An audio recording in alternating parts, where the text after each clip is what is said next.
আমরা স্পষ্ট করে বলতে চাই, ডক্টর মোহাম্মদ ইউনূস, আপনাকে আলোচনা করতে হবে মুগ্ধর মায়ের সাথে,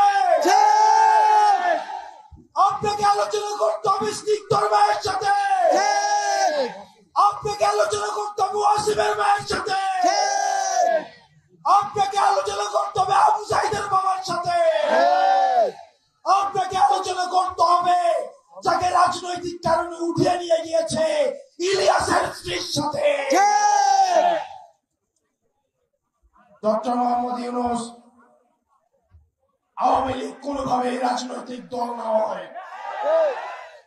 1974 সালে আওয়ামী লীগ নামক রাজনৈতিক দলটা বাকশাল কায়েম করে এই দেশে গণতন্ত্রের পরিবর্তে মাফিয়া তন্ত্র চালু করেছিল।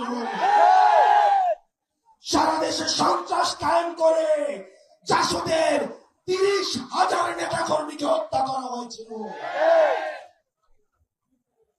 আপনারা জানেন, আওয়ামী লীগ নেতা কর্মীদের লুটপাটের কারণে 15 লক্ষ মানুষ না খেতে পেয়ে মারা গিয়েছিল।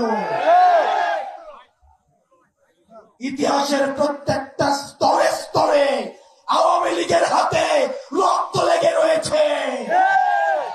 আওয়ামী লীগ যে শুধুমাত্র ক্ষমতায় থাকাকালীন রক্ত ঝরিয়েছে, বিষয়টা এমন নয়।